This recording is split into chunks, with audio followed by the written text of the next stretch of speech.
Welcome to Unintentional ASMR, How to Start a Podcast, video series, episode 14.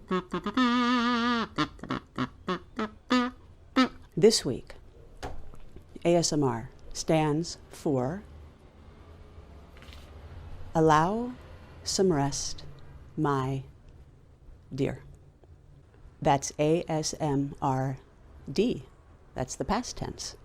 ASMR, a noun, we know. People are very particular about what it is and what it's not. It could also be a verb. I like to ASMR. Yesterday, I ASMR'd. Tomorrow, I might be ASMRing. That is the future gerund, I think. Yesterday, I ate after I had ASMR'd. Might be like the past participle, something like that. If somebody wants to conjugate the ASMR verb, I don't think it's been done yet. Go ahead, it's wide open. Your take on it may be the one that makes it into the history books. That's how you get into the history books. You do something no one has ever done before. Or you steal something someone else did and put your name on it. That's a very common way to get in the books. Or you just make stuff up. You get in the history books that way. Our quote for the week is, take rest.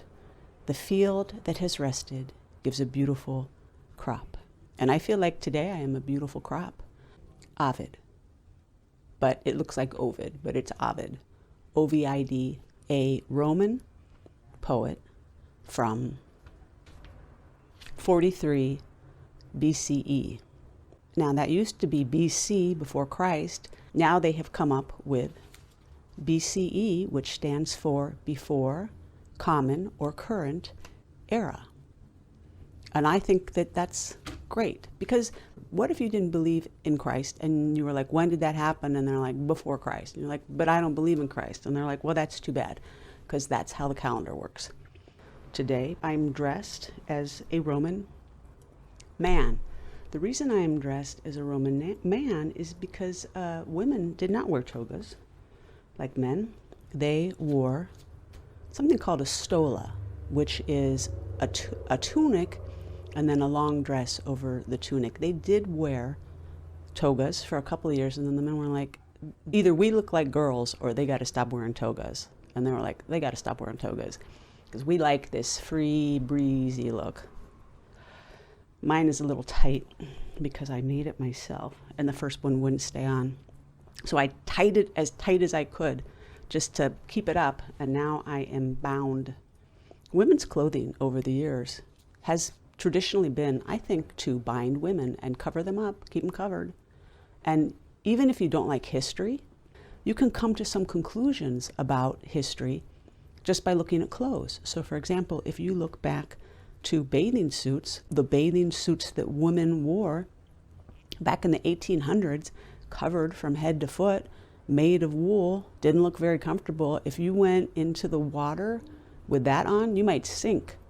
Then you look into like the 1900s, a little more showing, and then you look now and it's all hanging out. It's all hanging out. And what have we learned? If we didn't know anything about history, we could make some suppositions. I think that's the right word. I suppose it's the right word. We could make some conclusions. I would say that looking back at the way women were dressed by then, I would say, well, maybe the water's very cold. That could be. You could also say, well, there's a lot of modesty involved. Maybe they weren't allowed to take their clothes off.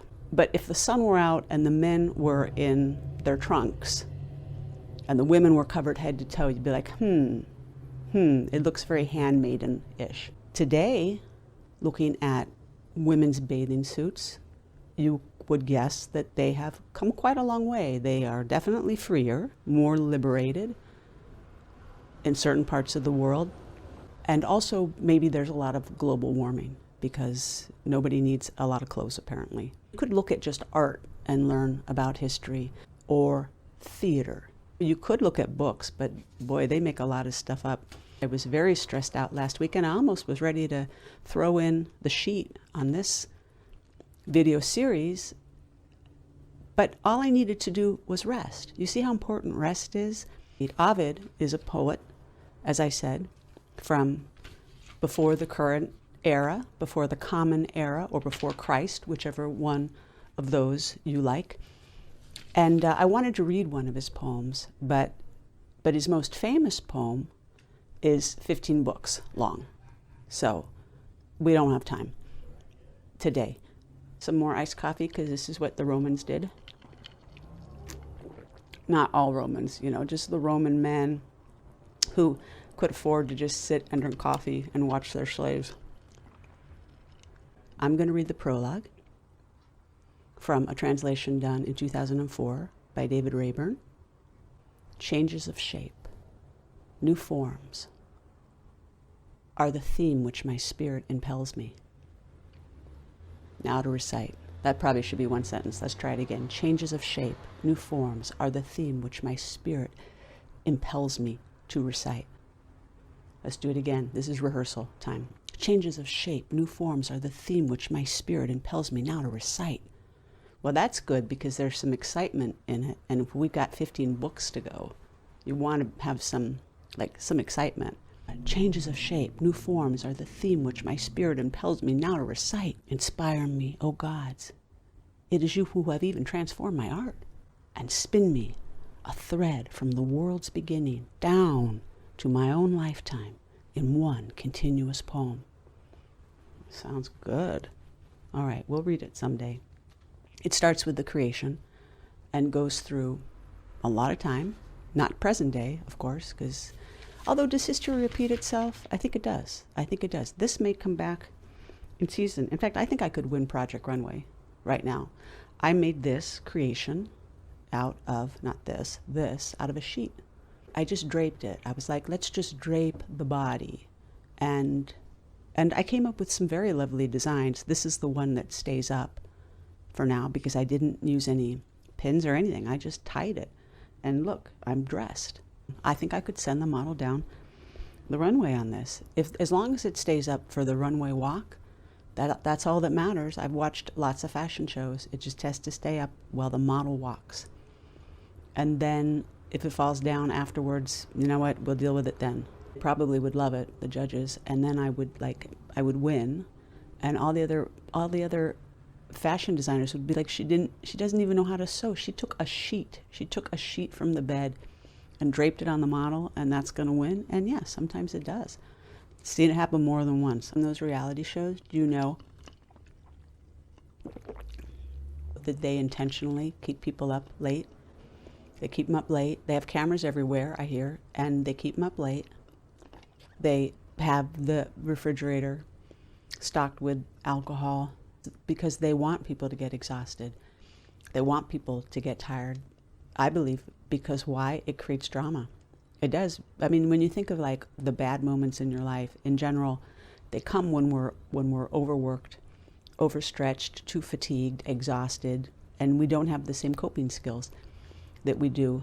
We're just done because we need to rest. So on those shows, see, they keep you up, and then you're exhausted, and that's when the fireworks start firing.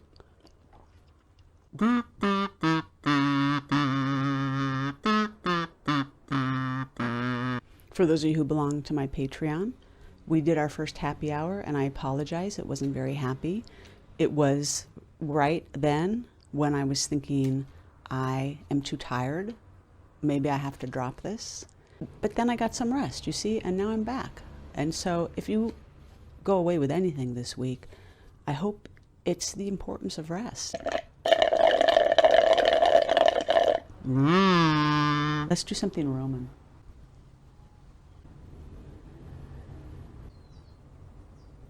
Thanks for watching. Don't forget to like and subscribe and comment and do all those nice things. Follow me on Patreon, whatever you want to do.